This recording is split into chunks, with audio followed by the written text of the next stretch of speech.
Aynen.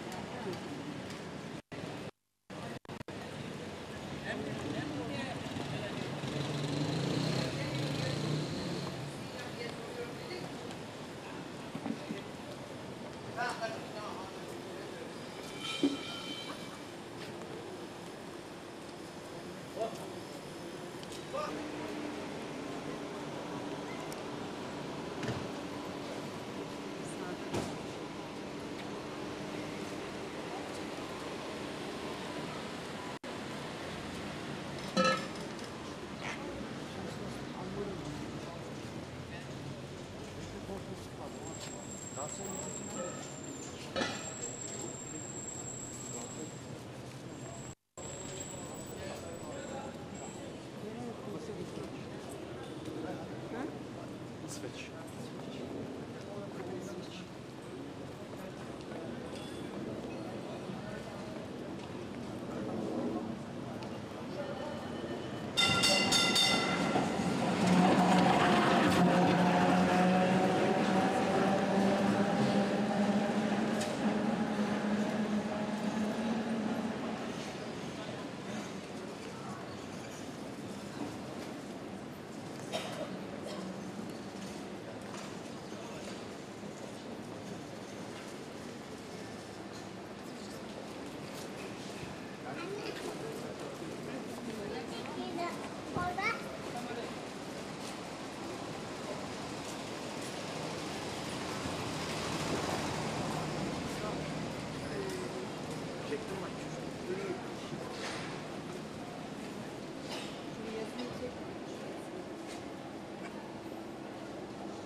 Konuştun mu?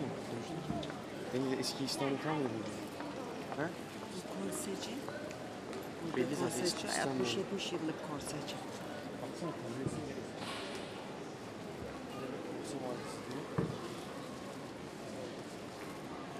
Adam gayrimüslim.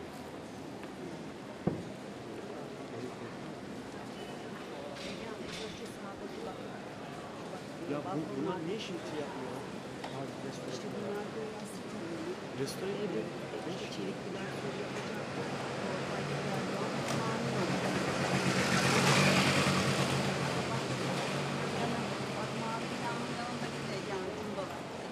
Ya.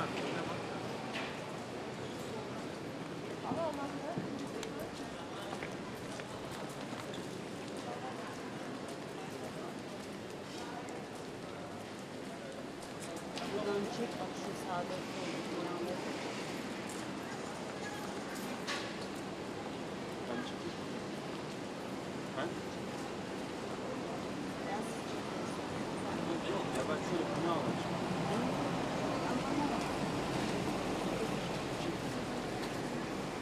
Ben demirin dibine gideyim. Ha oraya. Oradan çık.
Tarihi Burası Galatasaray Lisesi. Bak Galatasaray'ın bayrağı da var gördün mü?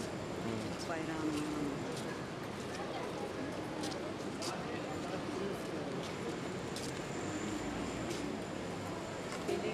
paraları bak etkinlik Bu koymuş. ne lan? Kuş istemiş. Bu ne? Kuş istemiş. Var mı peşinde? Kısmet diyorsun. Hepimize sıçtı var ya. Hiç sevmediğim şey. Ne oldu? Kuş pislemiş. Kuş pislemiş ya. Kısmet. Hemen bir milli piyango çek. Tam da çık adamlara söyle.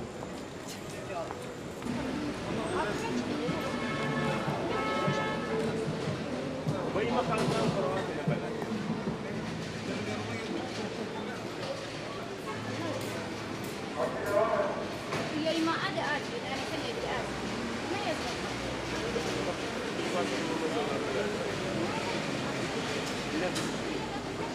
حتى يشوفون زي ما ينفع في بيت لا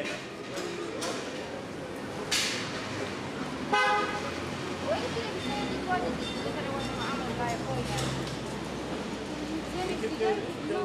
Hadi gidelim. هاي ليه تمديدة خلصتها معاملة نعمة Neresi? İngiliz. Konsolosluğu mu? ما قلت تحاول أول شيء لا آخر مش اوريدي البدايه ثم الحكم كان مقدورين بداية أول شيء المفروض يلا أنا أمشي وياك على Abi de çek esas. Başladı mı? Evet Necip Bey konuşun bakalım. Evet şu an özel bir motorla küçük bir gemi diyelim. Bu motorla Boğaz turu yapacağız. Benim aslında hayalimde Adana'daki baraj gölüne 2 tane bundan koydum mu tur yaptıracağız. Ama büyüklüğü ne kadar ki? bu kadar olacak. Bundan biraz Büyük küçük. büyüklüğü ne kadar ki? Buradan buraya gidecek.